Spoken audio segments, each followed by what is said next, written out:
Audio Jungle.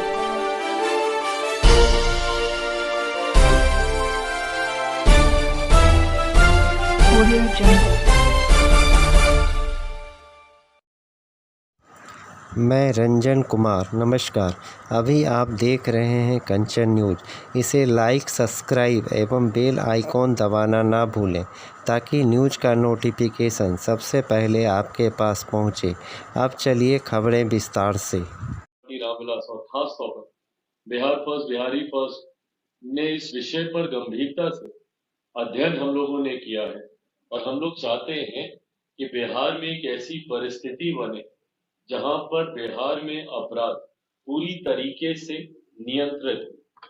मैं उम्मीद करता हूं कई साथी इस लाइव इस माध्यम के साथ जुड़ गए हैं, इस मंच पर जुड़ गए हैं। इस विषय को अब धीरे धीरे मैं और आगे बढ़ाना चाहूंगा। जब हम लोग अपराध की जब हम लोग बात करते हैं या देश के किसी भी फेडरल स्ट्रक्चर है हमारे देश में, फेडरल स्ट्रक्चर का मतलब होता है कि जहां पे केंद्र में एक सरकार है वहीं राज्यों में भी अपनी सरकारें हैं।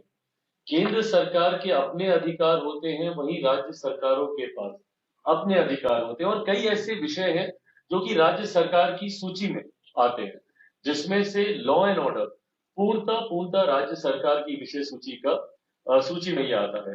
अगर आप देश के किसी भी राज्य में आप चले जाइए, वहां पर लॉ एंड ऑर्डर उस राज्य सरकार की विषय सूची में आता है। चयन वहां पे कायम है कि नहीं, ये तमाम विषय वहां की राज्य सरकार के अंतर्गत आते हैं। उनको इस बात को सुनिश्चित करना है कि उनके राज्य में अमन, चैन, शांति कायम रहे, बरकरार रहे।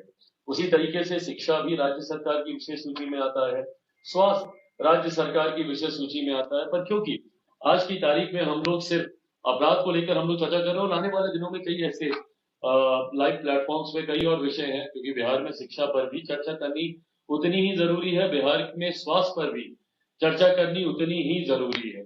इन तमाम विषयों पर एक एक कर आने वाले दिनों में हम लोग चर्चा करेंगे। पर आज की तारीख में जब हम लोग अपराध को लेकर चर्चा कर रहे हैं, लॉ एंड ऑर्डर कानून व्यवस्था को लेकर जब हम लोग चर्चा कर रहे हैं, जहां इस बात को मैंने आप लोगों को समझाया कि भारत के संघीय ढांचे में पूरी तरीके से राज्य सरकार के अंतर्गत आता है, तो ऐसे में बिहार में अमन चैन कायम रहे, ये जिम्मेदारी पूरी तरीके से मौजूदा बिहार सरकार की है। बिहार में आज की तारीख में महागठबंधन की सरकार है, जिसमें कई दलों के समर्थन से ये सरकार चल रही है, जिस सरकार का नेतृत्व हमारे मुख्यमंत्री नीतीश कुमार जी कर रहे हैं। अब ये जिम्मेदारी जहां एक तरफ राज्य सरकार की है, तो यकीनन उस सरकार के जो गृह मंत्री होते हैं उनकी जिम्मेदारी बनो लोगों को कम से कम एक सुरक्षा का भाव मिले, किसी को कम से कम जान माल को लेकर किसी तरीके की कठिनाइयों का सामना ना करना पड़े। अब हमारे प्रदेश की परिस्थिति देख लीजिए। हमारे प्रदेश के जो मुख्यमंत्री हैं, संजोग से वही हमारे प्रदेश के गृह मंत्री भी हैं। उन्होंने ये गृह विभाग, गृह मंत्रालय मुख्यमंत्री नीतीश कुमार जी ने अपने पास ही रखा। तो जहां वो हमारे प्रदेश के मुख्यमंत्री हैं, वहीं वो घटनाएं मेरे प्रदेश में होती है। अगर कोई भी हत्या, अपहरण, लूटमार, डकैती, बलात्कार, कोई भी ऐसी घटना होती है, तो ये सवाल मेरे मुख्यमंत्री नीतीश कुमार जी से ही बनता है, क्योंकि मेरे प्रदेश के मुख्यमंत्री होने के साथ साथ मेरे प्रदेश के गृह मंत्री भी मुख्यमंत्री नीतीश कुमार जी ही हैं। ऐसे में जब हमारे प्रदेश में आए दिन मंत्री जी ने, जो प्रदेश के गृह मंत्री भी, उन्होंने स्पष्ट इस बात को लेकर कहा कि अरे कहाँ हो रही हैं ऐसी घटनाएं, आप लोगों के कहने से थोड़े ना जंगल राज आ जाता है। पर पूछिए हमारे प्रदेश के मुख्यमंत्री से, पूछिए हमारे प्रदेश के गृह मंत्री से कि आए दिन, और जब उन्हीं के ही पटना, जिस शहर में मुख्यमंत्री जी का निवास है, जहां पे वो रहते हैं, पूछिए उनसे कि क्या जो हत्याएं हो रही हैं क्या वो गलत हैं, क्या ये आंकड़े गलत हैं, क्या जो औरतें आंसू बहा रही हैं जिन्होंने अपने सुहाग को खोया, ऐसी माएं जिनकी गोद सुनी हुई है, क्या वो झूठ बोल रही हैं? वो बच्चे जो बिलक बिलक कर रो रहे हैं। मैं अधिकांश हत्याओं में जहां जहां पर भी हुआ है मैंने जाने का प्रयास किया है। आज की तारीख में मैं राज्य सरकार का हिस्सा नहीं हूं, संभवतः मेरे जाने से कोई बहुत ज्यादा कुछ मदद मिले या बहुत ज्यादा किसी के लिए मैं कुछ कर सकूं, मेरी सीमाएं संभवतः नहीं हो पाएगा। पर मैंने हमेशा इस बात को सुना है और मैं मानता हूं कि दुख बांटने से कम होता है। मानवता के नाते ये प्रयास मेरी तरफ से हमेशा रहता है कि कम से कम उस परिवार को मैं अपने गले से लगाऊं जिसने अपने घर में खाने कमाने वाला खोया, या उन बच्चों को अपने सीने से लगाऊं जिसने अपने पिता को खोया, या उस बूढ़ी माँ को अपने गले से लगाऊं जिन्होंने अपने जवान बच्चे को खोया है। कम से कम इससे उनका दुख कर्म होगा। आज तक मैंने पर कभी मेरे प्रदेश के मुख्यमंत्री, जो मेरे प्रदेश के गृह मंत्री भी हैं, उनको किसी एक हत्या पर, किसी पीड़ित परिवार से मिलते हुए मैंने नहीं देखा। आज तक मैंने नहीं देखा कि मेरे मुख्यमंत्री कभी गए हों और ऐसे परिवारों से मिले। मैं इसमें राजनीति नहीं करना चाह रहा। मेरे कहने का उद्देश्य ये नहीं है कि भाई मुख्यमंत्री जाएंगे तो चीजें ठीक हो जाएंगी, नहीं जाएंगे। पर जब एक प्रदेश का मुख्यमंत्री ऐसी घटनाओं पे जाते हैं, जब एक प्रदेश के गृह मंत्री जब ऐसी घटनाओं पे जाते हैं, तो वो विश्वास दिलाते हैं उन परिवार वालों को कि कम से कम उनको न्याय मिलेगा।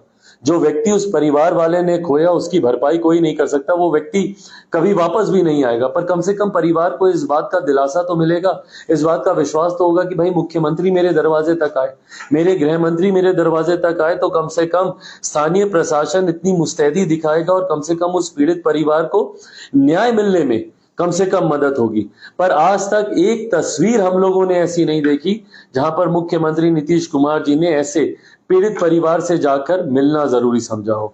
उनसे मिलकर ना सिर्फ उनको वो न्याय का भरोसा दिला सकते थे, बल्कि वहां पर जो अपराधी हैं उनके मनोबल को वो गिरा सकते थे। जब ऐसी जगहों पर हमारे प्रदेश के मुख्यमंत्री जाते, हमारे प्रदेश के गृह मंत्री जाते, तो अपराधियों के मन में ये डर बैठता है, ये भय बैठता, ये खौफ बैठता कि भैया अब मुख्यमंत्री खुद इस विषय की मॉनिटरिंग कर रहे हैं, तो संभवतः इस तरीके की आपराधिक घटनाओं में लगाम लगेगी। वहां के स्थानीय प्रशासन पे ये दबाव पड़ता, वहां के स्थानीय प्रशासन पे ये दबाव पड़ता कि अब हम लोग को मुस्तैदी से काम करने की जरूरत है, क्योंकि मुख्यमंत्री के कार्यालय से, गृह मंत्री के यहाँ से इस विषय की मॉनिटरिंग की जा रही है। पर ये सुरक्षा का भाव तक देना हमारे प्रदेश के मुख्यमंत्री जरूरी नहीं समझते, और यही कारण है कि अपराधियों के मन में डर, भय का माहौल नहीं बैठता है।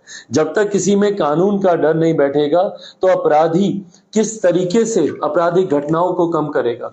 जब तक उसको इस बात का डर ही नहीं होगा कि भैया आज मैं अपराध कर रहा हूं, कल को मेरी गिरफ्तारी होगी, परसों मुझे सजा होगी। आज तक बता दीजिए, मैं लंबे आंकड़ों में नहीं जाता कि 10 साल पहले क्या था, 5 साल पहले क्या था, पिछले 1 साल में ही बता दीजिए अनगिनत आपराधिक घटनाएं घटी हैं, कितने लोगों को सजा मिली। अगर किसी इक्का दुक्का किसी को पकड़ भी लिया जाता है तो महीने 2 महीने के भीतर जानकारी के अभाव में, तथ्यों के अभाव में उसको छोड़ दिया जाता है। तो ऐसे में कैसे किसी पीड़ित परिवार को न्याय मिलेगा? जब तक अपराधी को सजा नहीं मिलेगी, जब तक अपराधी को सजा नहीं मिलेगी, तो ना सिर्फ पीड़ित परिवार को न्याय नहीं मिलेगा, बल्कि अपराधियों के मन में भी इस बात को लेकर डर नहीं बैठेगा। बिहार फर्स्ट, बिहारी फर्स्ट में हम लोगों ने प्रमुखता से इन तमाम विषयों का हम लोगों ने जिक्र किया। मेरे जितने साथी जो बिहार में रहते हैं, कहीं ना कहीं आप लोगों ने अनुभव किया होगा 100 नंबर तक कई इलाकों में काम नहीं करता है। आप लोग अगर 100 नंबर डायल करेंगे, कल को भगवान ना करे पर आपके घर में, परिवार में अगर कोई घटना घट जाए, कोई विपरीत परिस्थिति आ जाए, तो ऐसे में आप लोग 100 नंबर आप लोग डायल करते रहिएगा। या तो वो नंबर आउट ऑफ सर्विस होगा, या वो नंबर लगेगा ही नहीं, और अगर कभी लग गया तो वो नंबर पे कोई फोन उठाएगा नहीं। ये परिस्थिति बिहार की बन गई है। तो अगर ऐसी परिस्थिति में कल को मान लीजिए अगर किसी के घर कोई आपराधिक घटना घटी, चोर, लुटेरे, डकैत वहां पर घुस गए, या आपकी बच्ची के साथ कोई दुष्कर्म वहां पर कर रहा है, तो आप कैसे प्रशासन को कांटेक्ट कीजिएगा? भाई हर किसी के पास संभव नहीं है ना कि थाना अध्यक्ष का मोबाइल नंबर हर किसी के पास हो, या एसपी साहब का मोबाइल नंबर हर किसी के पास हो। बचपन से हम लोग को यही सिखाया जाता है ना कि 100 नंबर पे डायल करो, कुछ भी हो। आप 100 नंबर आप घुमाते रहिए, 100 नंबर आप लगाते रहिए, 100 नंबर पर कोई फोन उठाने वाला नहीं। बिहार फर्स्ट, बिहारी फर्स्ट ने सबसे पहले, और जो कि एकदम बेसिक है, ये सबसे पहले इस बात का हम लोगों ने उसमें जिक्र किया है कि 100 नंबर को दुरुस्त करना जरूरी है। जरूरी है कि तुरंत 5 से 6 मिनट के भीतर आपके पास मदद पहुंचे। जब तक वो मदद आपके पास पहुंचेगी नहीं, अगर अपराधियों के मन में इस बात का डर ही नहीं होगा कि भैया मैं किसी आपराधिक घटना को मैं अंजाम दे रहा हूं और पुलिस आएगी ही नहीं, तो भाई वो तो बेखौफ होकर इस घटना को अंजाम देता रहेगा। और यही कारण है दिन दहाड़े जब गोलियां चलती हैं तो उसका कारण ही यही है कि अपराधियों के मन में इस बात का डर ही नहीं है कि वहां पे पुलिस आएगी। और इसी को लेकर कई मेरे साथी भी सवाल पूछ रहे हैं कि भैया बिहार फर्स्ट बिहारी फर्स्ट अपराध को रोकने में कैसे मददगार साबित होगा। बिहार फर्स्ट बिहारी फर्स्ट में इसी बात का प्रमुखता से हम लोगों ने जिक्र किया है कि पहले 100 नंबर काम करें। कहीं पर भी आपराधिक घटना घट रही है, एक तय समय पर वहां पर स्थानीय प्रशासन के लोग वहां पर पहुंचे, ये सबसे पहले सुनिश्चित करना जरूरी है। स्थानीय प्रशासन को इतना मुस्तैद होना पड़ेगा और बिहार फर्स्ट बिहारी फर्स्ट इस बात को सुनिश्चित करेगा कि स्थानीय प्रशासन इतना मुस्तैद हो ताकि तत्काल प्रभाव से वहां पर जहां पर भी आपराधिक घटना घट रही है, जहां से भी इस तरीके की जानकारी स्थानीय थाने को या वहां के स्थानीय प्रशासन के लोगों को या पेट्रोलिंग कर रही गाड़ियों को, आप देखेंगे कई बार पेट्रोलिंग करती गाड़ियां लाइट और इस अपना बंद करके वहां पर गाड़ी एक जगह कोने में पार्क करके वो लोग सोए हुए हैं। इस बात को हम लोग को दुरुस्त करने की जरूरत है। पेट्रोलिंग व्हीकल्स निरंतरता में गश्त लगाते रहें, पेट्रोलिंग करते रहें ताकि कहीं पे भी अगल बगल में कोई घटना हो रही हो तो लोग चौकन्ने रहें, ये लोग चौकन्ने रहें। इन बातों को हम लोग को सुनिश्चित करना होगा, जिसकी बिहार फर्स्ट बिहारी फर्स्ट हम लोग प्रमुखता से हम लोग इसके पक्षधर हैं, इसका हम लोग जिक्र करते हैं। साथ ही में एफआईआर दर्ज कराने में जो कठिनाइयों का हम लोग को सामना करना पड़ता है, आज भी आप चले जाइए भैया, एफआईआर ही दर्ज नहीं होती है। जब आप थाने में जाते हैं, थाने वाले इस थाने से उस थाने, इधर से उधर आपको दौड़ाते रहेंगे, आपको भगाते रहेंगे। एफआईआर तक दर्ज करना कोई जरूरी नहीं समझता, कार्रवाई और उसके ऊपर अपराधियों को सजा मिलना तो बहुत दूर की बात है। बट सबसे पहले जो बेसिक चीज है कि भाई आप फर्स्ट इंफॉर्मेशन रिपोर्ट तो आप दर्ज कीजिए, आप एफआईआर तो आप दर्ज कीजिए। आप पहले जानिए तो कि वहां पे क्या घटना घटी है, नहीं हुआ है, क्या हुआ है, नहीं हुआ है। एफआईआर तक वहां पे अधिकांश थानों में दर्ज नहीं होती। महिलाओं के साथ ये अलग परेशानी बनी हुई है।